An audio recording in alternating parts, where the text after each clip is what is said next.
Well, good morning. Yes, it is Thursday, and you're with George at Growth Point, growing as you're going through life. And we've been speaking about God alone is holy. Today, I want to say, put a watchman in front of your mouth. Yes, remember yesterday I ended off by saying that we need to watch what comes out of this thing called our mouth. Now, have you ever said something that you regretted saying? You said it, and it went out, and it's like you try to run after it, to grab it, to bring it back, but you know what? Once it's out there, it is out there. And we become very regretful of some of the things possibly we have said, even in anger, to our spouse, to our loved ones, to our children, even to our dog.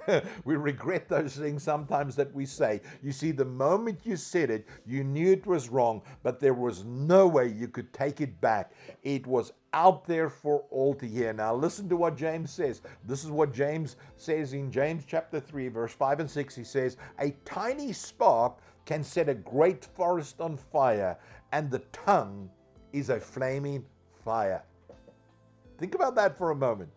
Your tongue is a flaming fire. It can set things alight.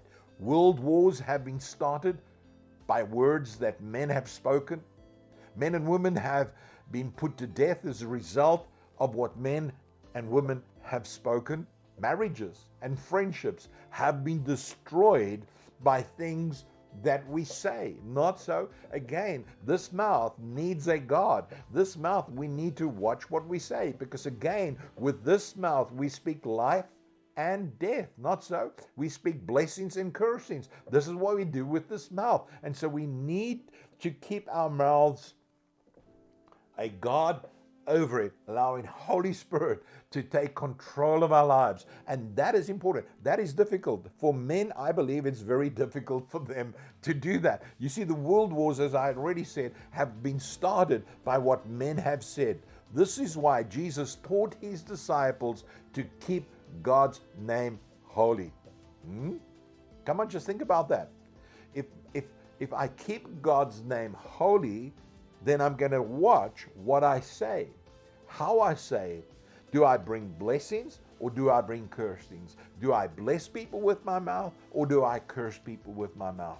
Do I bring life into a situation or do I bring death into a situation? We can speak that over our families. We can speak that over our own lives. But when God is holy and we keep God holy, then you know what? We have a watchman that is set before us. You see, God is the only one that can quench the fire that comes from the mouth of men by us keeping God holy at all times. Now, how many times has it been said to you, think before you talk?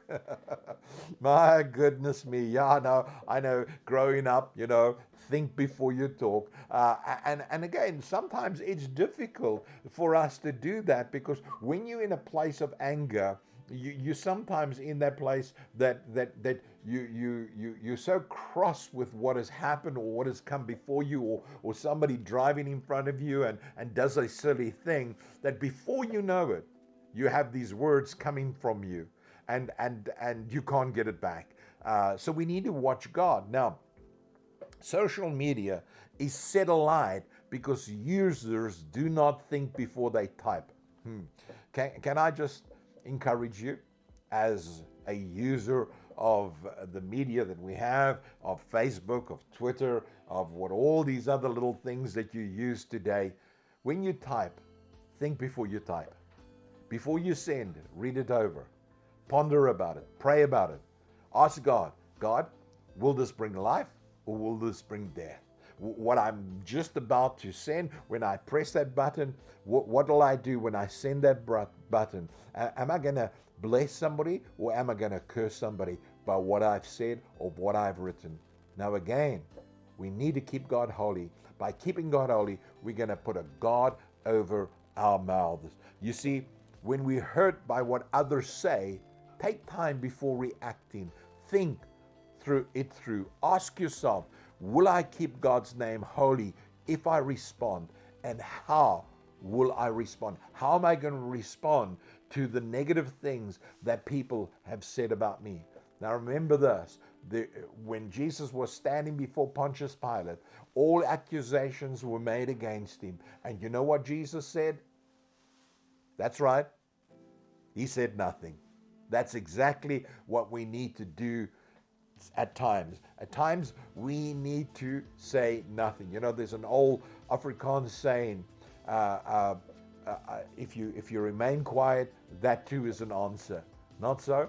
And so again, we need to remember that. Another old saying was, a still back is a yield back. So again, watch what you say. Put a guard in front of your mouth. Think before you talk. Think before you type. And again, always remember what comes out of your mouth needs to glorify God.